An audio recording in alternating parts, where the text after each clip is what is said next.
Good morning, everyone, to the CPD webinar where we're looking at incubators and how you can create impact, specifically in using specifications so that the quality service delivery is ensured. We've got our special guest, Malembe Mtsweni, in the room. We'll do the introduction of him just now. He's going to share a lot of insight information with us, and there's also a chance for you to then ask some questions and make some comments, which will facilitate so that we can all make this a learning event, and that after the hour plus that we spend together here, there's something that we can take forward into our organizations. I'm going to ask you, Bonnie Bukelwa from the SEDA Academy, to introduce Mr. Malembe Mtsweni. Mr. Mtsweni has been on a previous webinar with us, so he's kind of like a pro in webinar presentations already. So not setting you up for a big performance, Malembe, but looking forward to learn from you too. But let's start with Bonnie giving us a introduction of him. Thank you, Chris. Ladies and gentlemen, allow me to introduce to you our presenter of the day, Mr. Malembe Mtsweni. Just to give you a brief background about him, he's an expert, subject expert on quality and standards. He is also a manager on conformity and assessment and training at SEDA. Just to rectify a point on that slide where he's being indicated or outlined as being an acting manager. He's no longer an acting manager. He's gone back to his position of being the manager. Mr. Malembe is a member of the technical committee at SABS, a committee that developed the SAT S2234 of 2020 for business incubators and accelerators. So allow me, ladies and gentlemen, to introduce, to welcome Mr. Malembe Mtsweni, who's going to be our presenter today on the topic that is incubators with impact. Thank you. Over to you, Mr. Thank you very much, Bonnie. Malembe, we'll come to you just now, but we want to start with a question for our audience. So I'm going to do a screen share with the question on, and we can use the text chat to respond to that, everyone in the room. Which standards, norms, benchmarking tools, or other frameworks are you using to ensure quality delivery at the moment? So most of us in the room are involved in some form of business support service, whether it is an incubator or not. Maybe many of us are in incubators. If you can use the text chat to type, just make sure you put there the blue button must say to everyone, so that we can all see your responses. And if you can then type what tools you are using. If you use no tools at all or no standards at all, you can also say so. Albert says he's excited to take part. Albert, I'm wondering what kind of benchmarks or standards or norms you are using to measure yourself against, so that the service delivery, the quality that the quality of the service delivery you do is good.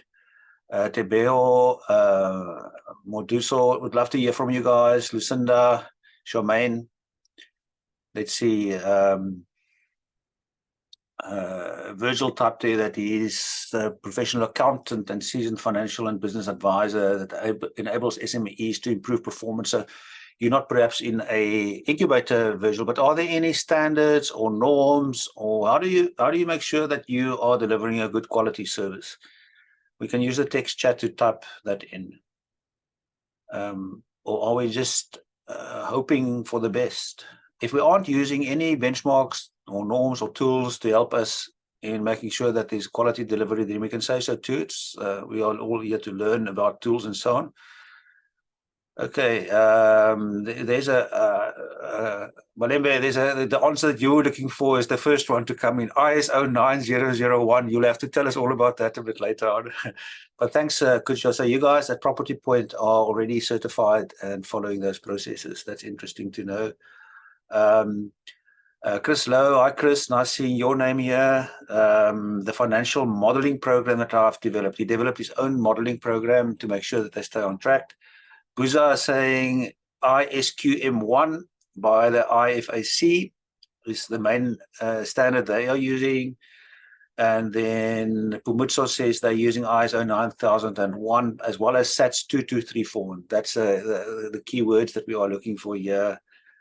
So we can reflect with you guys too. So Pumutso, could you guys made, especially towards the end of the webinar, also perhaps have some things to share around how you are applying the formal frameworks in your practical situation.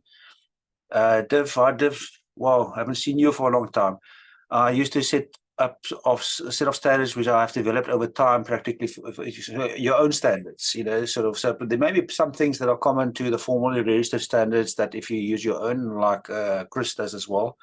And then Tetsuo saying, good morning, still small and learning. Yeah, so the right space to be here at Tetsuo. We are here to learn together. So Malembe, I'm going to hand over to you. I know that you can share your own screen too. If you get stuck, just say, and then we can do the screen share on your behalf. But otherwise, we look forward to hear from you about SATS 2234 2020 and other standards that are applicable to incubators and supporting of entrepreneurs. Are you able to find the right button there? Thank you, Christo. Thank you for the kind introduction. Let me see if I can be able to share. Just a minute. Let me just find my...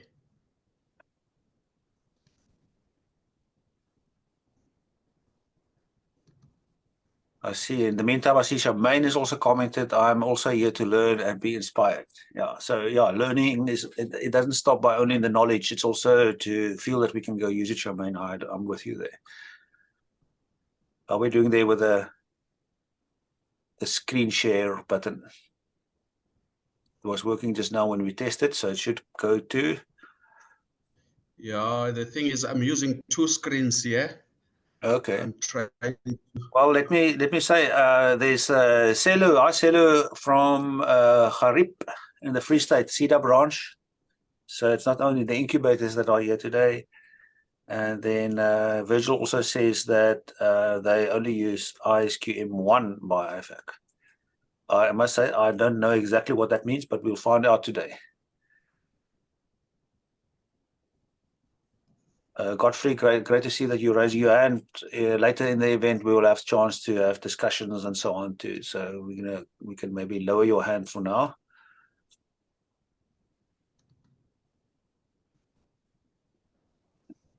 Oh, it was working so well when we did the test earlier on. You see, that's the thing about technology at the moment, that the heat is on. Do you want me to share from the side? Try to share on your side, because as I say, I'm using two screens. And for some reason... You can just, I will follow you. If I go too fast or too slow, just say, then I'll proceed quicker. Drive it from your side. Oh. Because it shows on one of my screens, but it doesn't show on the other screen. Okay. Okay.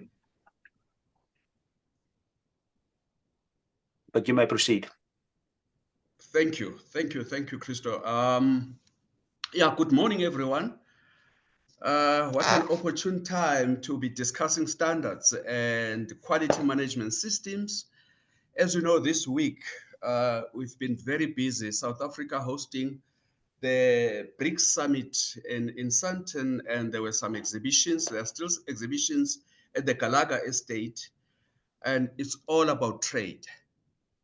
The big topic is about the intertrade between the African throughout the continent. And one thing that underpins trade in the global world today is standards. So I think this webinar came at the right time, where we'll be discussing what role does a standard play in our economy, particularly in facilitating trade, and also in a way of removing the technical barriers to trade, what we normally refer to as TBOs. So I'll be touching mainly on the standard of the incubators and accelerators, which is SATS 2234 of 2020. So this is a technical specification it will evolve into a full standard in the next editions.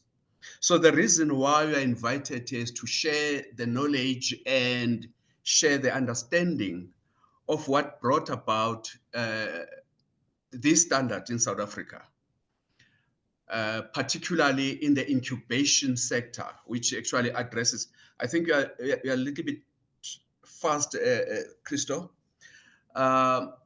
where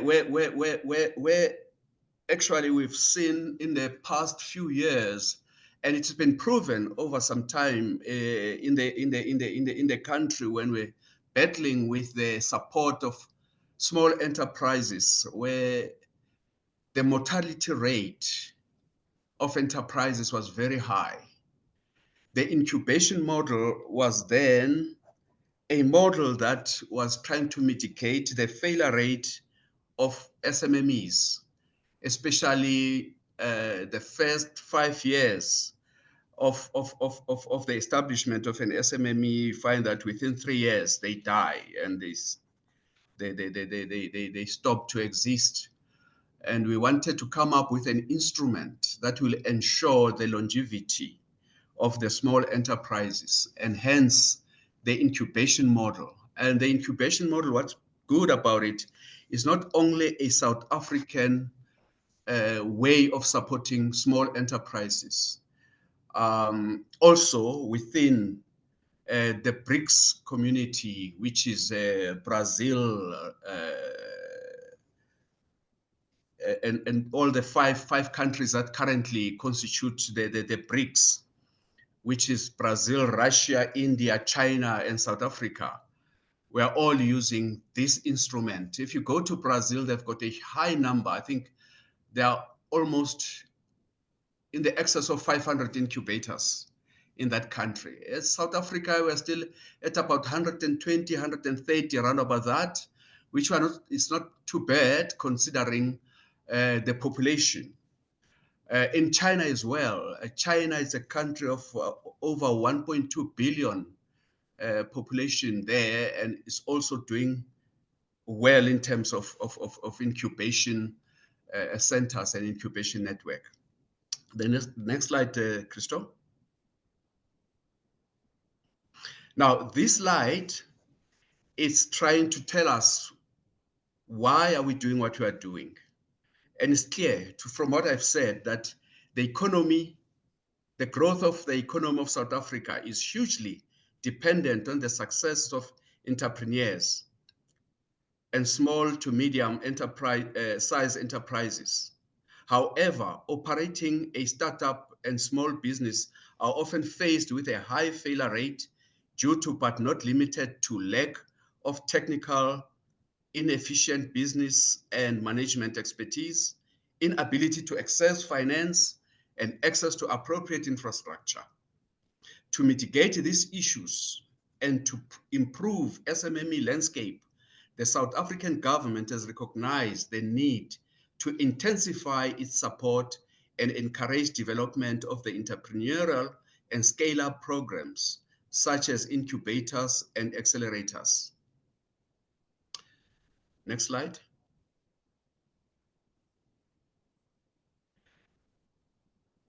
Business incubators.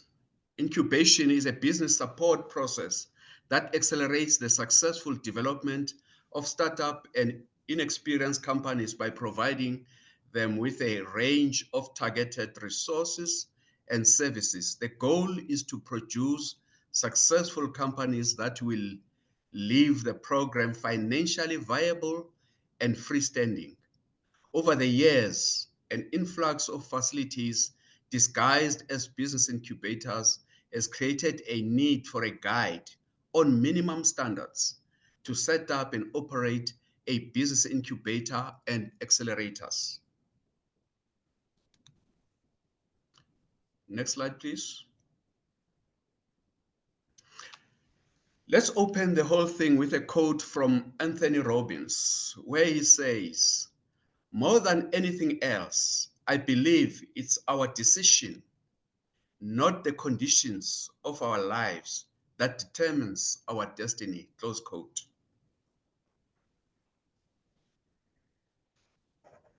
Next slide.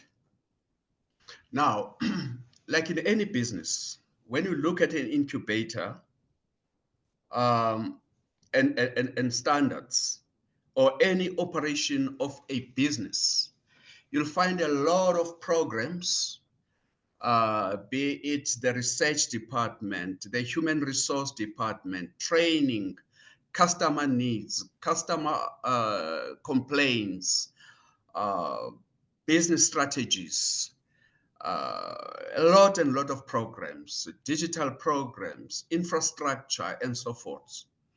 But for you to be able to really run a successful business, you need to take all this information and put it in a logical sequence, where in quality terms, we call it systems. And a system is made up of a number of processes, where each process is an input, the output of each process. It forms an input of the next process, and the whole processes, then they constitute what we call a system. So this is what we're planning to do, and we are thriving to do with this standard, the SARS 2234. Next slide, please. Now you'll see that this light, am I still audible, Christo? Yes, we hear you well. We can see you well. Everything is good. Oh, cool, cool. This light is asking a question: what is SARS 2234? Now the colon 2020, it means that's a year it was adopted and published by the Standards Authority, which is a South African Bureau of Standards. That's what the year it was adopted and published. It was not necessarily adopted, maybe adoption is a wrong word. It's a year it was published, because it was homegrown in South Africa. It's not an adopted standard.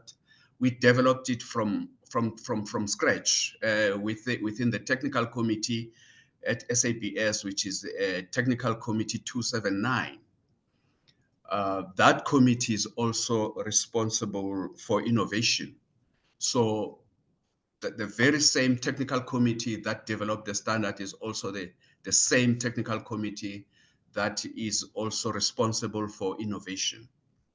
So the scope of this technical specification, it seeks to specify the requirements for business incubators and accelerators.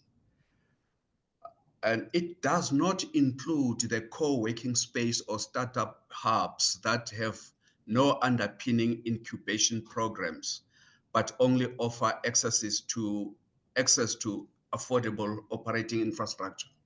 So in short, what are we trying to say there in that scope?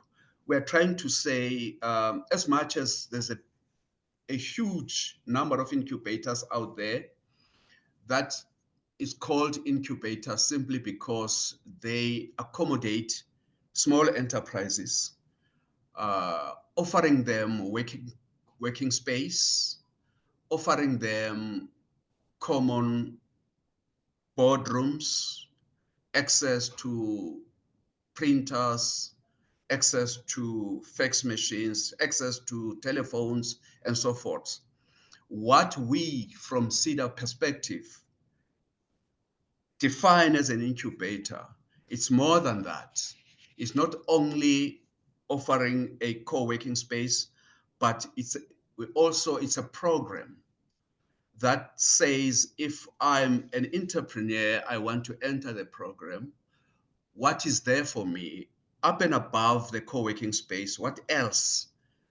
It is all those instruments and programs that ensures that when I leave the program, the incubation program, I leave it being a self-standing organization with all the necessary tools that are required to sustain a business. Next slide, please.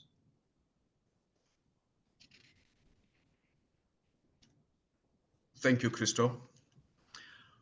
What are then the benefits of a standardized process? Once you have implemented this standard, the SARS 2234, you will then have an improved leadership and governance of the organization, because everything will be documented and everything will be auditable. There will be a decrease ambiguity and guesswork on the part of the operations. Again, that emphasizes the documentation of processes. Your processes needs to be documented. The way you do things is the way you should be actually documenting. If you say, this is a process, being it in a flowchart format or in a narrative format, you should be doing what you say or what you have documented to be doing. Those who understand the audits will vouch that you should do what you say and say what you do. Improve the quality and productivity and create consistency in the quality levels of the products and services. It ensures the output, if as an organization, that your product are of the same standard, whether the product was produced on a Monday or the product was produced on Wednesday or on Friday. So the consistency in the quality level of your product and services is determined and is predictable. Next slide, please.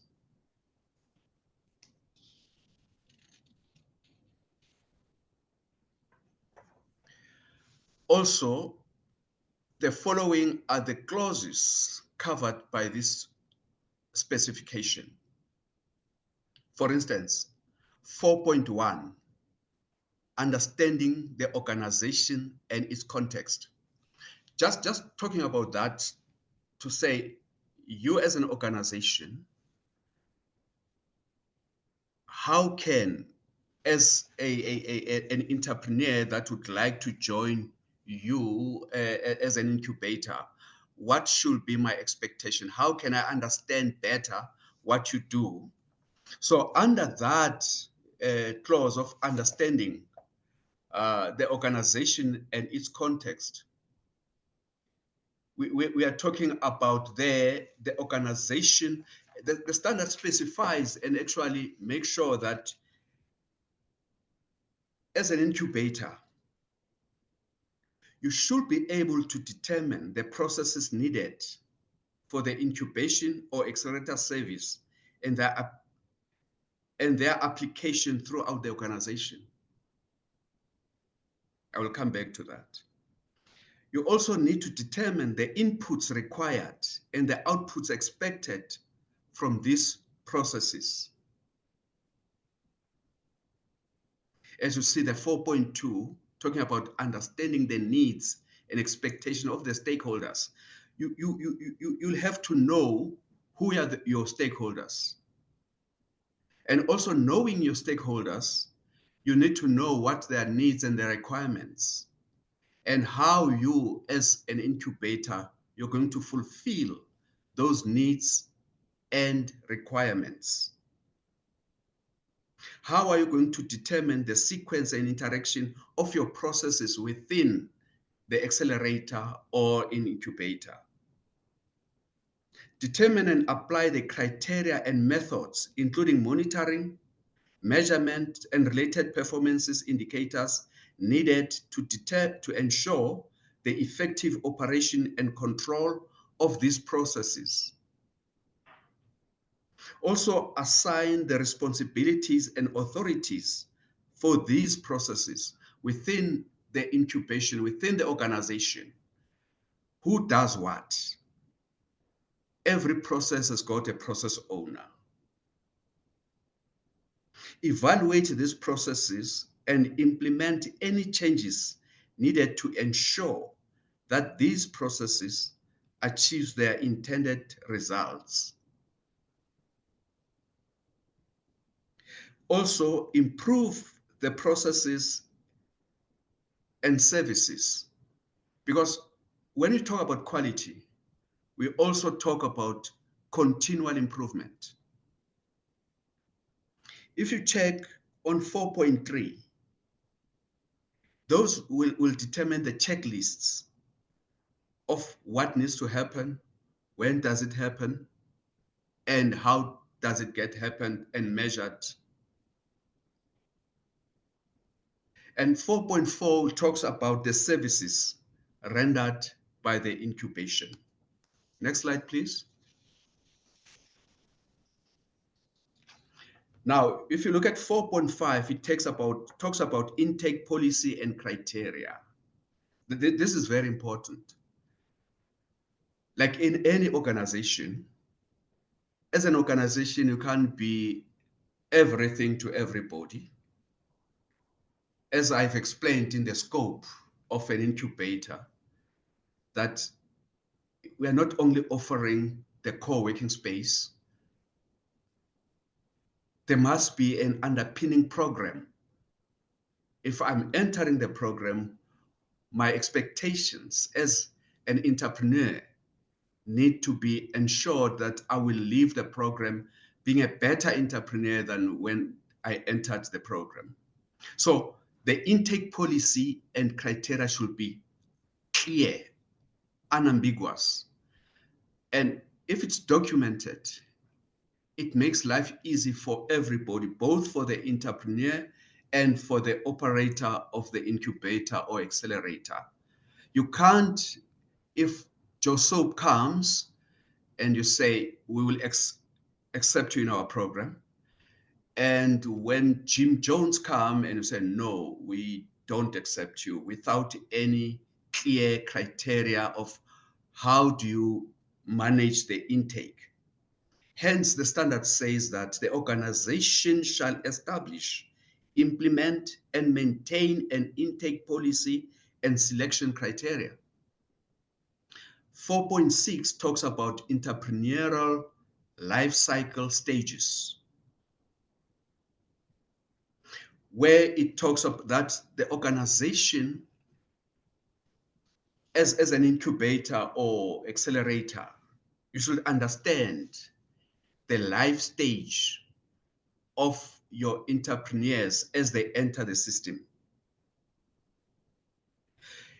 The standard actually requires that you shall assess and match your offering to the need of the lifestyle stage of the entrepreneur. You can't treat each and every entrepreneur entering the program the same. The other one has been operating the program for 3-4 years. You can't then put him in the same level with the one who's still aspiring to establish his or her organization. So to understand the life stage, the life cycle stage of the entrepreneur is very important. Also, the specific elements for that entrepreneur life cycle stage shall include the qualifications, skills mix, and experience of the staff and ancillary members. You should have competent staff members within your organization as an incubator. It can't be a one-man show. You need to have the skills mix.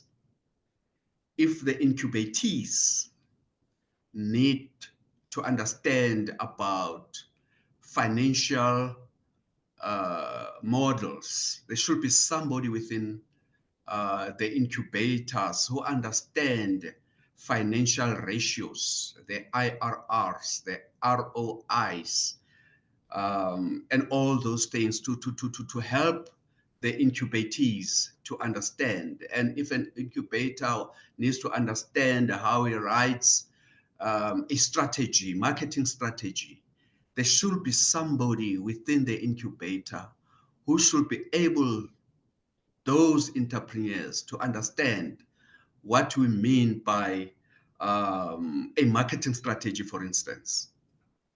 And there must be an appropriate infrastructure. It doesn't make sense that we have these hubs, but there's no appropriate infrastructure. Now, from a SEDA point of view, our incubators mainly are sector specific. Yes, we've got the others like the sea ferries, which are mainly in the higher learning institutions, which are not necessarily sector specific. But the mainline incubators or incubation centers we have are by and large sector specific. For instance, if we talk about furniture manufacturing, we've got Fentech is strictly focusing and looking at those entrepreneurs who are manufacturing furniture or wooden products like doors, wooden doors, be it garage doors or home doors, built-in cupboards, cabinetry, and stuff like that. So if you go to Chemin, for instance, you will find that they are more on chemicals and to a lesser extent on cosmetics and cosmeceuticals. It cannot be that if you are doing chemicals or cleaning detergents, then you go to a jewelry incubator and expect to be housed in that. No. Hence, the standard says an appropriate infrastructure and a balanced ratio of administration to technical and business development support. Talking about the BDSs there. So within the incubator, you need to have the skill sets that will be able to nurture the incubatees. Remember, the whole idea of an incubator is to have an output. The output product should be an entrepreneur who's developed all round. It's not only strong technically, but it should be also very strong on the soft skills, on sales, on entrepreneurship, on finances, on marketing. Yes, so hence the incubator should be able to deliver on those key projects. Hence, we also use the growth wheel because it's a tool that indicates all these necessary areas of growth of an incubator. It's one thing that a tool that you'll find as you enter the SEDA supported incubators, a tool that's been used over the years, the growth wheel tool, which talks to how the incubator is developed holistically. Now you have 4.7, which talks about business development support, which talks more on the BDSs. Now, the standard says that the organization shall provide BDS capability to ensure it has the ability to conduct a gap analysis and development plan for each entrepreneur. As I said, you don't just lump them all in one class because they enter the program being in different life cycle stages. So your offerings should talk to that and also be tailor-made to meet those requirements. And the standard further says that you shall also update your current list of BDS interventions. As the technology evolves, your offerings need to involve also in terms of, in that particular sector, what are the new trends you need to adapt, and your BDS services should talk to that as well. And the standard further says that you shall have an approved diagnostic tools to assist an entrepreneur development. Earlier on, I've just mentioned the growth wheel, but it's not the only tool. There are quite a number of tools that can be used to assist the entrepreneurs or diagnose the needs of the entrepreneurs, whereby after determining those needs, you come up with an appropriate intervention to assist an entrepreneur in your program. The standard further says that a list of core service offerings that are to be always provided and a list of optional service offerings which will be adjusted relative to entrepreneur needs, and also a roadmap that illustrates the process that the entrepreneur will go through in its life cycle development. Each and individual incubatee in your program need to have his or her own roadmap to say he starts here, this way it's going to end, and that will talk to your ability to offer those services. You might not have all the services internally, but you will have also a similar ecosystem partners that will assist an incubator to deliver on those services that are needed to make your roadmap realistic.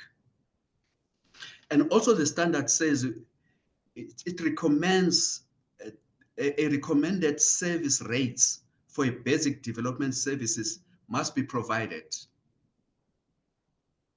And an updated database of service providers as required for the skills mix matrix that matches the needs of the organization, and an updated database of entrepreneur in the program.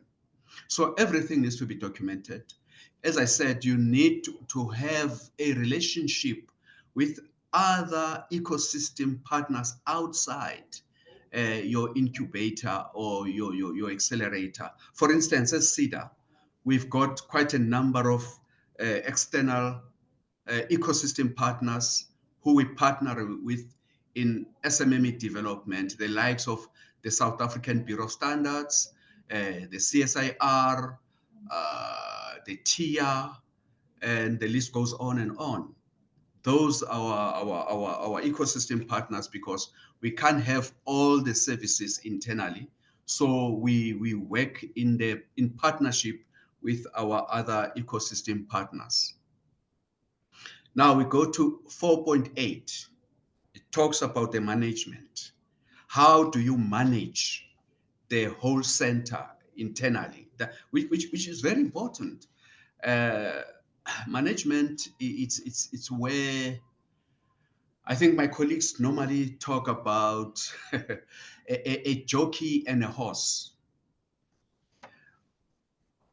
And that is an analogy that it's very common in many instances and in many environments. It's either the jockey is good or the horse is good. So the standard tries to mitigate the risk that goes with poor management. And the standard is saying to the organization, as an organization of an incubator, you should have to demonstrate leadership. It says that the top management shall demonstrate leadership and commitment with respect to the services offered by taking accountability for the effectiveness of the services. It means from time to time, you should check your offerings, the services you are offering, whether they are still current, whether they are effective, whether they meet the desired outcomes. Also ensuring the resources needed for the services are available. It's one thing to say we offer 1, 2, 3, and when the person now needs those things, the organization is found wanting. So you need to offer the resources. And as I said, we don't expect you to have everything internally, but have the partner in the ecosystem that even if you don't have those services and resources internally, but be able to offer them through the partnership with the ecosystem role players. Also, you are required as top leadership to ensure that the right blend of qualifications, skills, hard and soft, and experience to provide an effective and sustainable operation. Now, that's very important, because when you've got that skills, blended skills, you like in any organization. In our organization, for instance, as SEDA, we've got a CFO, we've got an ops manager, we've got provincial managers, we've got senior managers, we've got managers with diverse skills. For instance, the CFO makes sure that the budget we have is able to fulfill our key performance areas, and the budget is distributed equitably throughout the organization, and he manages that we don't overcommit as an organization beyond what we have. So in any organization, also within the incubators, you need those type of skills. You need to have legal skills as well, because at some point you are expected to be able to have contracts with the incubators. You need that skill, a legal skill, to say when is a contract a valid contract. You don't have to be found wanting when you try to enforce a contractual obligation only to find that you've got a limping contract. So you need those skills, those legal skills as well, and both for your incubatees and also for your suppliers and your stakeholders. And also, you are expected to be engaging and directing and supporting persons to contribute to the effectiveness of services. So that is a strategic thrust of the incubator.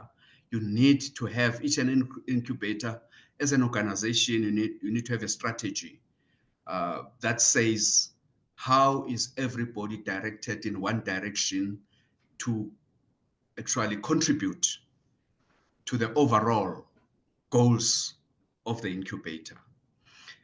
The last but not least,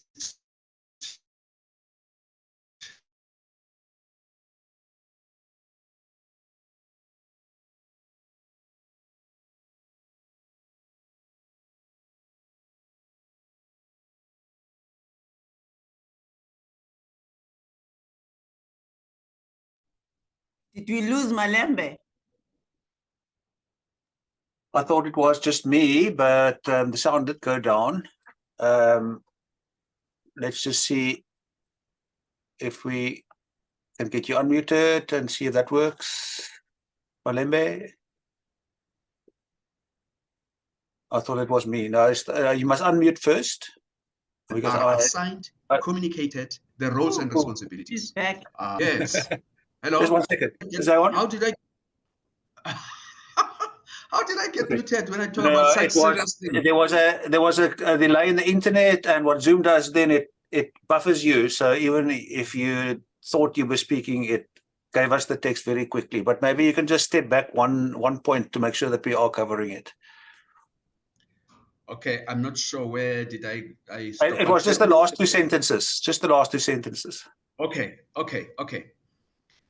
It says that you shall, as a top management in an incubator organization, you shall ensure that the responsibilities and authorities for relevant roles and are assigned, communicated, and understood within the organization, and supporting other relevant management roles to demonstrate their leadership as it applies to their areas of responsibility.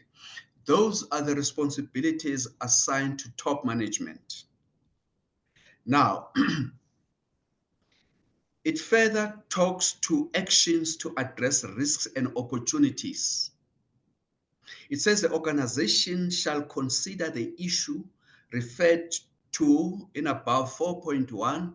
Remember, when we talk about 4.1, the requirements and the context of the organization and the scope, that the requirements referred to in 4.2 and determine the risk and opportunities that need to be addressed, to give assurance that the standard can achieve its intended results. Now, you as an organization, and this is also enshrined in the ISO 9001, to have a risk management system where you determine what could go wrong, and if what you think could go wrong, what measures do you have in place to mitigate what could go wrong in the incubator, to give assurance that this standard can achieve its intended results and prevent or reduce undesirable effects and achieve improvement. Now, there's too much that we can talk about in top management, but also in the next slide, where it talks about 4.9, we'll be talking about the physical and virtual infrastructure. Because as an incubator, you find that not all the incubatees will be physical in the facility. Others will be virtual. But how do you manage those who are housed within the incubator and those who are outside? Do you have the infrastructure to service those who are not necessarily physical within your organization? So the standard, what it tries to say a certain minimum physical infrastructure shall be required even if the organization is primarily a virtual organization. This shall include maintaining the appropriate health and safety equipment and responsibilities to minimize the environmental impact. Now, these are two standards that are referred to here. It talks about the occupational health and safety, which is mandatory. Is also ISO 45001, where the CEO of an organization takes full responsibility of all the incidents and accidents that are happening in the organization. If somebody, if the issues of health and safety are not well mitigated, the CEO of that organization can go to jail by not providing a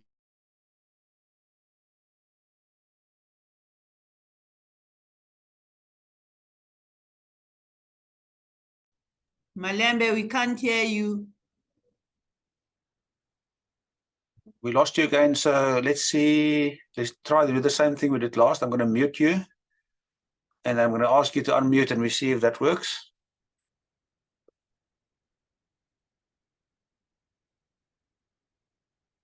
Can we hear if we could?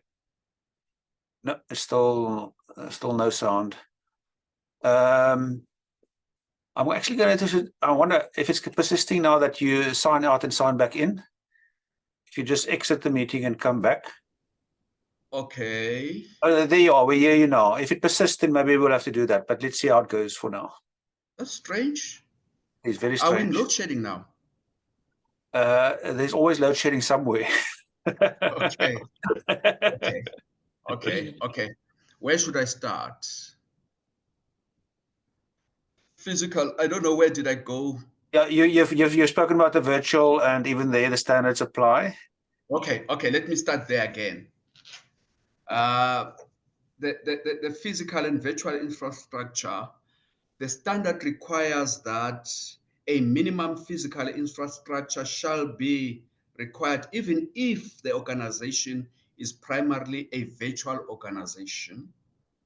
This shall include maintaining the appropriate health and safety equipment and responsibilities to minimize the environmental impact. Now, I was just discussing those two standards to say, it talks about risk again. What could be those hazards in the workplace that needs to be addressed? And I was saying, as a center manager or a CEO of an organization, you take full responsibility to make sure of a safety workplace that's free of any hazards to the employees of the incubator or extended to the incubatees in this instance. So the organization shall provide a healthy and a safe working conditions. That talks to the equipment, that talks to the infrastructure, that talks to everything that could happen in and within the organization. Then in terms of the impact on the environmental, you say, I've gone dead again. Am I still audible? We can hear you well. We will. Yeah, because You I'm watching. Malembe, you can continue, and if you are going quiet, we will let you know. Yeah, please let me. Yeah. So the EMS, environmental management system, talks about the impact, the aspect of the impact that your processes have on the environment. And let me use again the chemical incubator. It deals with chemicals, the disposal of those chemicals. If they are harmful to the environment, you need to have a way of how you dispose the chemicals, be it paint, oil, or things like that, that it doesn't go to underground and affect our capillary resources, the capillary waters underground and things like that. Contamination, avoid contamination of the fauna and flora as much as possible. If there are emissions, make sure that you don't exceed the limited fumes in the atmosphere. That also applies to the likes of ESCOM and other entities like that. They need to always make sure that the carbon emissions that they release to other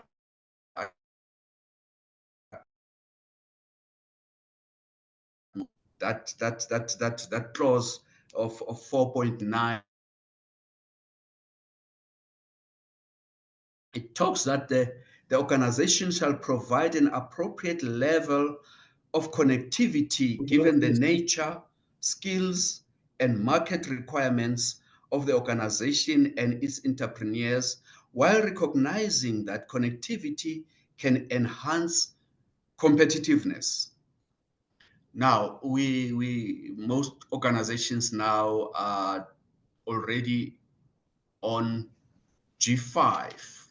So what happened to my, okay. We disabled your camera because that is saving on the bandwidth. We can make sure that we can hear you. Okay. No. Thanks for that. Yeah, I think that will help a bit. Why is my slide? Oh yeah, no, it's back.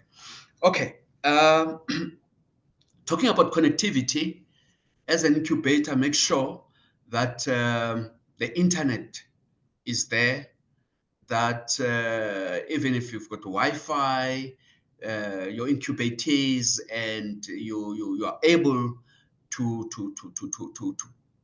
well, it's easily said but undone, because now we even ourselves here, we've got a problem of connectivity with the load shedding. But yeah, we hope that this load shedding will be a thing of the past, and we'll be back in connectivity and be able to actually improve our competitiveness using the technology of connecting us globally, and we can see what our competitors are doing having access to the internet platforms and things like that.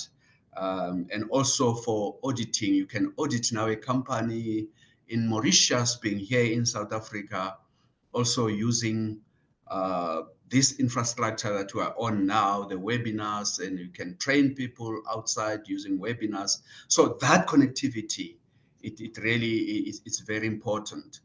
As you might have learned yesterday, 157,000 is pledged or is actually received as a donation from China in the BRICS that is trying to mitigate the impact of load shedding in the schools and the hospitals and maybe to an extent some police stations. So let's continue. Also ensuring that the organization has access to the appropriate equipment for the entrepreneurs, maintaining adequate level of physical security to minimize personal and property security risks and theft of property of the organization, its staff, its entrepreneurs, and other stakeholders. Now, it's very important.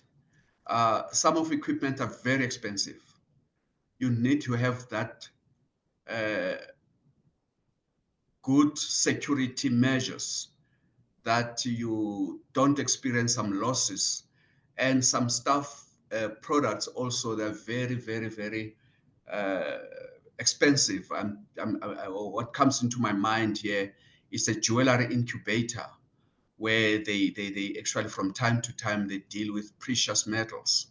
So you need to have a safe custody for those things, that they are not the risk of actually losing those items and equipment are at least a minimum. That's what the standard says. The organization should also look at that whilst they're dealing with the issues of physical and virtual infrastructure. And the last but not least, maintaining the levels of data security.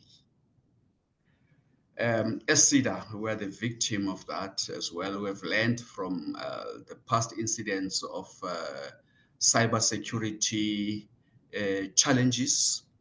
I think now from that we have learned to really beef up on the security on our data, and I think our ICT division is doing a good job. So clause 4.10 talks about key performance indicators, KPIs, and monitoring and evaluation. The standards there says that the organization shall maintain records of key performance indicators and monitoring and evaluation, the M&E measures. This shall include establishing, implementing, and maintaining the standard operating procedures for all services offered, determining the appropriate KPIs of incubators and its staff as suited for the organization's objectives, identifying the methods for monitoring, measurement, analysis, and evaluation needed to ensure valid results, and determining whether the monitoring and measuring shall be performed.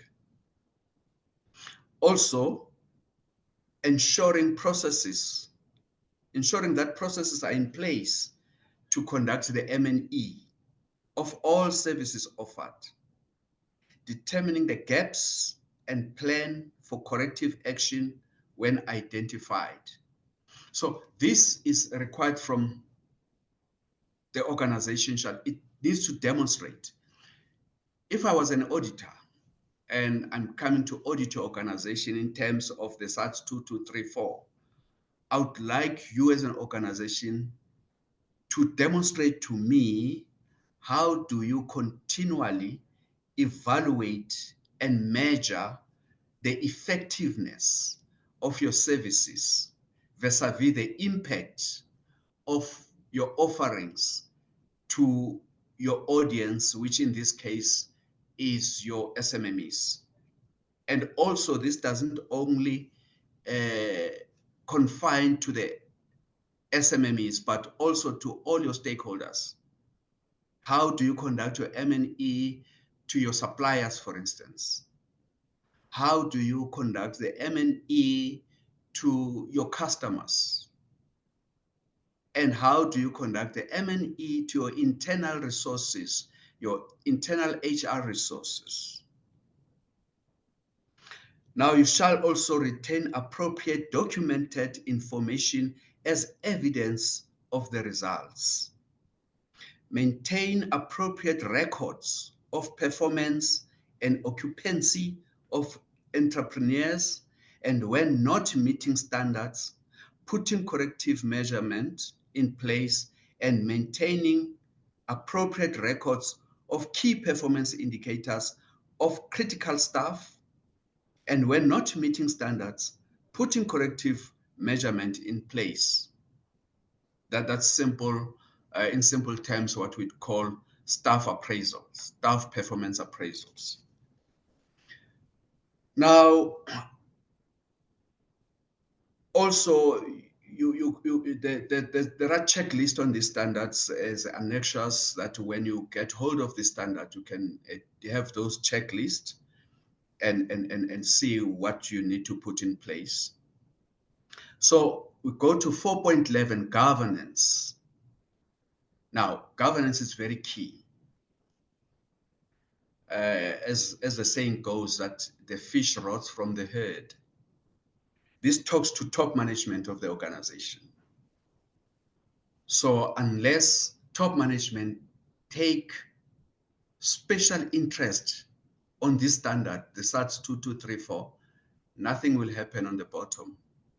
So it's expected that the standard, what it says there, that the organization shall establish an appropriate governance structure, ensure governance policies are effectively implemented. So each and every incubator must have a policy documents of all the processes that are in the incubator. You shall have, for instance, earlier on, we spoke of your intake criteria. You'll have a policy that actually determines who's eligible to enter your program and who's not. And once in your program, what is that person, his roles and responsibilities between the organization and the entrepreneur. What are you offering? What are the expectations from the incumbent, in this case, the incubatee? And also, this shall include selecting the most appropriate form of the organization structure that should hold itself in line with accepted governance structures and ensure an adequate level of governance, ensuring adequate financial control are in place to safeguard the assets of the organization and promote effective use of resources. These controls should be subjected to regular, effective external and internal reviews. Those who are in this platform, in the incubation network, they understand fully what SEDA is expecting as far as the governance is concerned. Ensuring adequate financial controls are in place to safeguard the assets of the organization and promote effective use of these resources. These controls should be subjected to regular, effective, external and internal reviews. For instance, I think it's a requirement for SEDA. With our contracts, it's contractual obligation between SEDA and the incubators to always finish SEDA with your audited financial statements to ensure that the financial resources that SEDA is giving to these entities are used in terms of what they're intended for. The spending is in line with what it's intended for. There are no irregular spending. There are no wasteful and fruitless expenses. And it's a requirement. You can't keep on funding an organization which you don't have a full control, or you're not happy to see that the funds or resources are being utilized prudently. And that's not only limited to SEDA, any other funder, for instance. You want to see that you get an ROI on your financial resources as you distribute it. Also, maintaining a policy regarding investing in entrepreneurs and handling of royalties, if any. Such policies should result in transparent investment and royalties which are in the interest of entrepreneurs and not necessarily onerous. So it's not talking necessarily to SEDA here, but to any funder. If you fund and you say, I'll have so much royalties, or for my funding, I'll have so much percentage, that should not be to the detriment of the incubatee's business, but it should result in a win-win situation. Then 4.12 talks about sustainability. How do these entities get sustained or become sustainable? The standard says that the organization shall determine and select opportunities for improvement and implement any necessary actions to meet entrepreneur requirements and enhance their successes. This shall include improved products, services, and programs offerings to meet requirements, as well as to address future needs and expectations. Continually improving this suitability, adequacy, and effectiveness of these offerings. Effective planning to ensure long-term sustainability of its organization, programs, and development of entrepreneurs. Ensuring the long-term financial viability of the organization.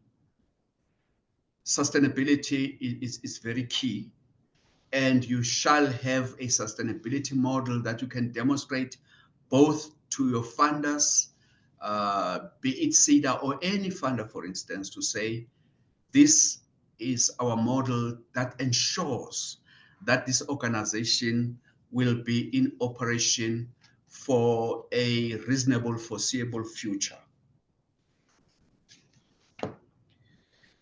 Now, 4.13, incubation life cycle. Like anything, when you talk about incubation life cycle, you talk about the evolution of the incubator or accelerator.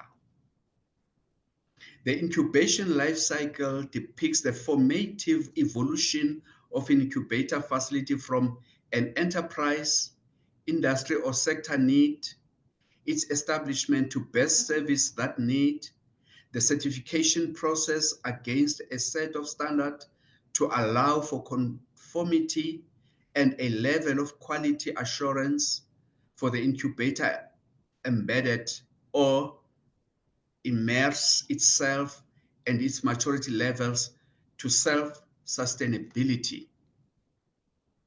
So as the technology evolves, we are not expecting the incubator to be stagnant.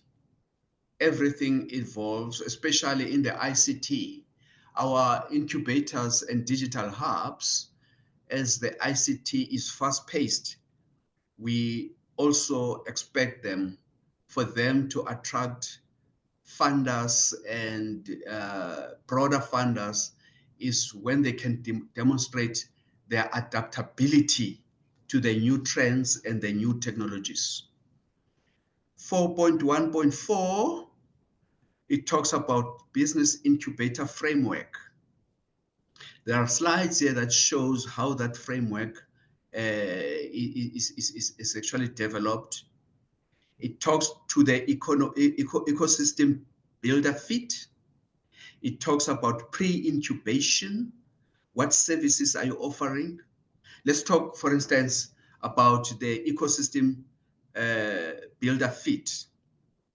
Now, as an ecosystem player, you yourself being an incubator, you shall have to develop objectives, management and technical skills, finance, market opportunities, sustainability plan, relevant infrastructure, and partners. Where you talk about pre-incubation as your model or your framework, you need to tell us at that stage, what are you doing in terms of admission criteria, skills assessment, what tools are you using, entrepreneurial focus, stakeholder objectives, market opportunities, sector-specific regulations, compliance, team formations. Now, the next process in your framework will be incubation and acceleration. At that stage, what are you offering? Business strategy, capacity building, governance structure, technology support infrastructure, tools, financial support, market access, quality and standards. Now, well and good, all things that we are doing for the incubators while they're in the program, but as they leave the program, now we talk about post-incubation. You need to also, it's a standard requirement, how do you service those that has left the program? How are you making sure that as they've graduated out of the program, how do they maintain or sustain themselves or their enterprises? You shall also consider things like investment ready, the VCs, international markets, graduate alumni profiling, awards revenue, diversification, and virtual community, where from time to time you've got this alumni of graduated enterprises coming together and discuss issues of sustainability outside the program. So corporate accelerator framework, you shall have that, because when you talk about accelerator framework, it's a high touch mentoring for high growth. So accelerator, actually, it's when a person is already in the field and just need one or two high touch so that you unleash them for their high growth. Ladies and gentlemen, I think this in a nutshell is what the SARS 2234 is all about. And I'm glad that you were able to participate. And like what William A. Foster once said, that equality is never an accident. It is always the result of high intention, sincere effort, intelligent direction, and skillful execution. It represents the wise choice of many alternatives. Thank you. So in my conclusion, I'm currently just gonna give you a snapshot of where we are as far as the standard. We've got a technical assessor team that can you still hear me? Christo? Yes, we can hear you. And if you have your camera on now, we can see you too. So let's see how that goes. Okay, yeah. I was just in closing to say, there's a technical working group within SANAS where we are busy building the skills and capacity for the will-be technical assessors. Quite a number, not quite a number, very few incubator operators are participating in that. If you are available, please touch base with me. If you want to be also trained as an assessor in this field of SARS 2234, so that when we come up now, when we finalize the process of auditing the SARS 2234, we've got enough resources, people that who can go around and assess the compliance of these institutions and those bodies, especially from IBASA, who want to be accredited as a certification body to certify these incubators on SARS 2234. Thank you. Malembe, there would be, just to take you on that, just to clarify on that, individuals and institutions can apply for accreditation. Yes. It means when you apply for this accreditation, then you'll be taken through the training of assessors as what you understand the ISO IEC 2027 or 2021 that says what is expected as an assessor. Yes. If people want to in the room want to apply, I see John and Walter has got their hands up, and there's some interesting comments, and we're running out of time and so on. How do they go about in applying for that? They can get hold of me and then send that information to SANAS. SANAS is the accreditation body that accredits the certification bodies. Okay. Currently, that doesn't stop the incubators to implement the SARS 2234. It just that they will implement it and work according to the SARS 2234 until such time that we've built enough certification bodies and auditors or assessors that they can now be certified. Right. That will now actually help them to demonstrate confidence to the will-be funders that this organization is very solid. They've got strong governance. They've got a direction. Yes. Charmaine and Chris and Lucinda and Nozipo, they also thank you very much for a very insightful presentation. There are, as I said, one or two things, Malembe, that came out in the questions and the comments and so on that we can maybe pause on. I know there are people that have to run. Some have indicated that actually have some other appointments to go to too, but maybe we can cover one or two of those questions as quickly as we can so that people can leave also with those answered. But thank you very much for the comprehensive explanation of all those areas. Let me start with some comments that came through. Kucho, Virgil, Div, they were commenting from different angles onto this. The main comment is that it seems that a lot of the standards are focused on process and not outcomes. You did speak about KPIs and so on. One of those elements are in there. Is there a reason why the emphasis is so much on process and not the outcomes? Or in what way, where in the codes, in the standards, are the outcomes specifically specified? The comment being that you can have a perfect process, but if it doesn't lead to the right outcomes, it is not very useful. Yes, I tend to differ a little bit with that thinking, because your processes should be designed in such a way that they guarantee the output. So if you've got that's why you've got to review your processes from time to time to test and measure its effectiveness. or your system, if it's still effective and can still give the desired output. And by so doing, the standard requires that you also do what you call internal audits.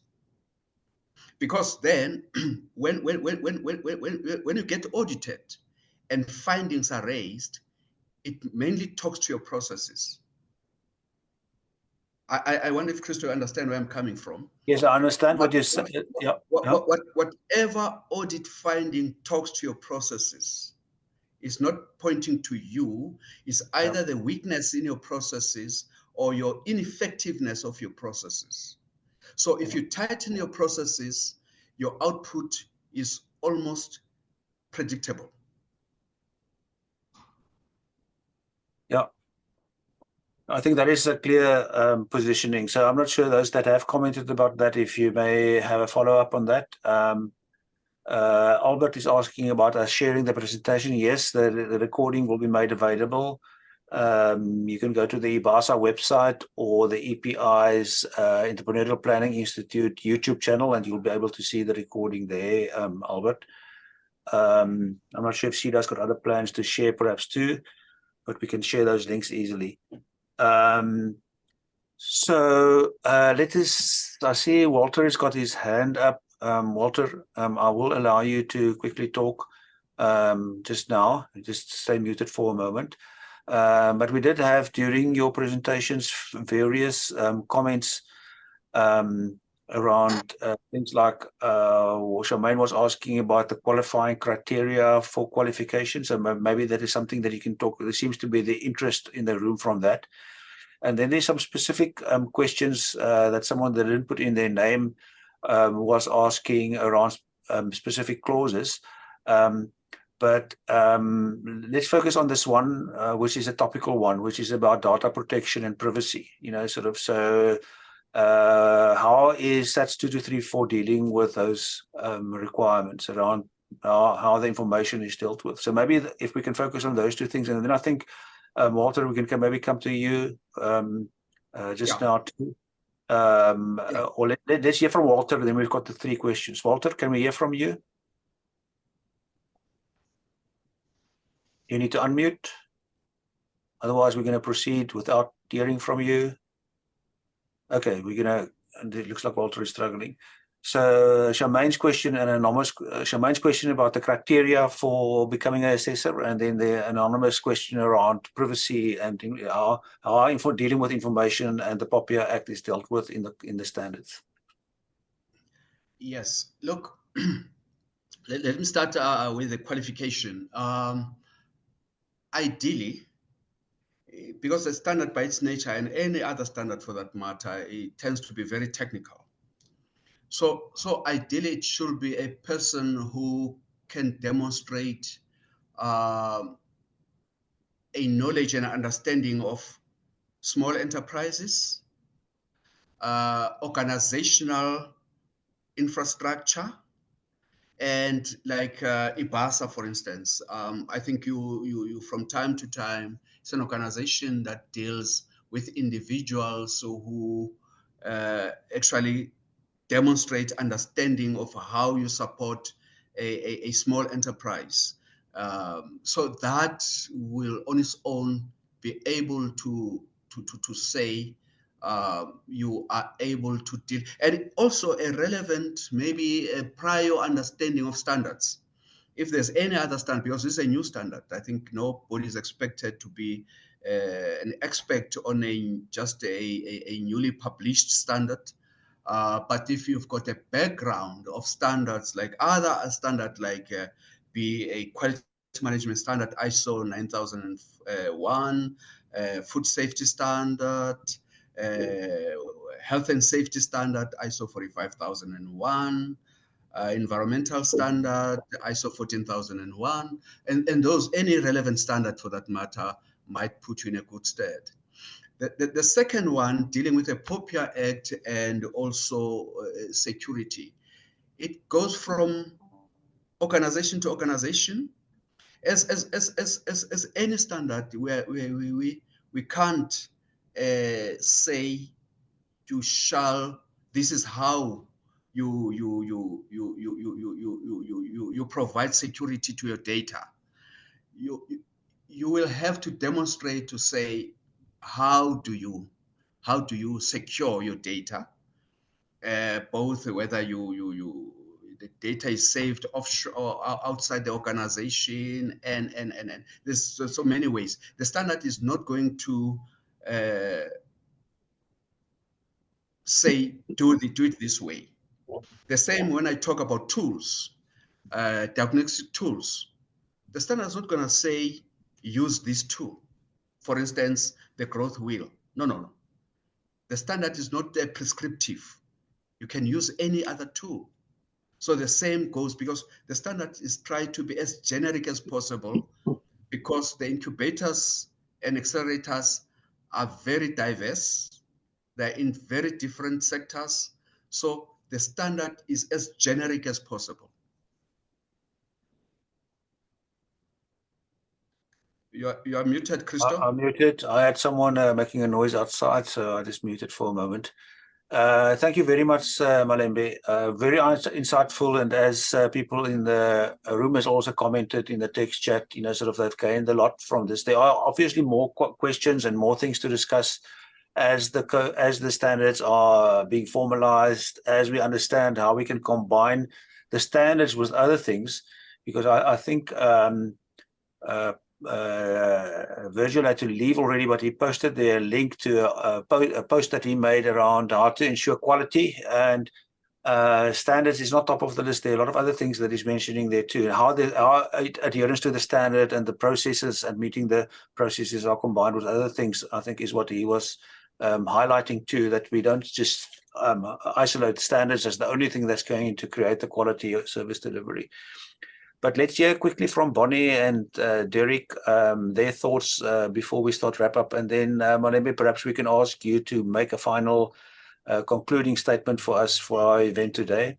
Derek, can I first come to you? Sorry, Christo. Yes. I see one question from the chat that says, "Thank you very much for this interesting presentation. Is this only for those that are SEDA funded incubators? How do you support organizations such as ours that are interested in establishing incubators for micro enterprises and cooperatives? Please send us your presentation to Margaret Machaba, Chairperson of the National Small Business and Cooperative Association. Please ask the presentation." Okay, so no, not at all.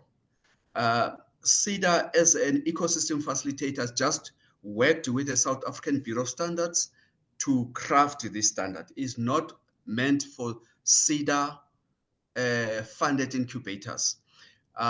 If you recall, on my opening remarks, I said it's in the ecosystem. There's nothing like this, and what we really realize is that the vocabulary used in the ecosystem about incubators is not. We are talking about different things, meaning different things when we talk about incubator. It's trying to harmonize the understanding of what do we term an incubator and what is not an incubator, so that, like any other standard, the terminology is uniform, the processes is uniform. This is by no chance meant only to be used. It's published by SABS. Everybody can buy the standard from the e-store of SABS and try to implement it. It's not meant to be also, it's not meant to be, this is not a SEDA standard. This is not a SEDA standard. This is an incubation standard. I thought I'll just clarify that. Right. Perfect. Thank you very much. Oops, there we lost Bonnie now. But Derek, we can still hear from you. If you can give us a quick input, I'll also put up the IBASA contact details if there's anyone that wants to contact IBASA while you speak. And then we'll come back for a final word as we are already over the time. Thank you, Christoph, and thank you very much, Mr. Malembe. And I believe that Sibasta will be in touch with you. And also for those who have joined, the players in the ecosystem, thank you very much for joining in, and we are looking forward to having you in future. We have shared the addresses for IBASA office in Midrand and also our contact details on the chat. Please take those notes, and also the new number that we have for IBASA, which is commonly for the landline. Please reach out to us, and we will be able to share any information that we'll get, especially on the assessors and the entire process that Mr. Malembe has outlined for further engagement with you. And thank you very much once again, SEDA, and thank you once again, EPI, and we are looking forward to the future. Thank you. Right. Thanks, Derek. There was asked, where do we get the content from that was shared? So there's the link to the EPI channel, bit.ly/EPI in caps video, and you'll find the recordings of past webinars there too. Otherwise, go to the IBASA website. We've shared that www.ibasa.org.za. And then, of course, more about SEDA you can find at seda.org.za. And that kind of brings us to the end. So, Malembe or Mr. Mtsweni, I'm not sure what to call you. If you speak about standards, it feels like you have to say Mr. But thank you very much for your time. Would you like to make a last comment before we end the session? Yes, thank you, Christo. Thank you for facilitating this so well, and also thank you to my colleagues Boni and Bongi for making this. I didn't think it was as much as it was a very short notice, but I think we were able to pull it through. And thank you very much, and thank you for all the colleagues in the platform who were able to attend, for taking your time to attend to this. And again, as SEDA, we were very much pleased to see that you really want to make a difference. And again, like I said earlier on, that when we talk about trade and international trade, this standard easily can be adopted by also the other BRICS communities that are in our country today. So that we facilitate. When we talk about incubator in India, they are doing it the same way they're doing in South Africa. This was a groundbreaking innovation of the South African Bureau of Standard with SEDA and other like-minded organizations to come up with this technical specification, which we will be pleased to actually exchange with whosoever in the globe, and people can, once it's published by SABS, any other country can adopt it and use it as well. But thank you very much. Okay, great. Thank you very much. We tried to bring other people in, but it seems the internet is not with us today. Thankfully, we held out till the end, and even if your voice went away, it came back, luckily. So thanks for joining, guys. And looking forward to connect with everyone in our future CPD events too. Have a great Thursday afternoon, and hopefully a productive Friday, so that the weekend can also be maybe a time for relaxing a bit too. I hope that we can build that into our schedules too. Great. Thank you, everyone. Bye-bye. Thank you. Bye.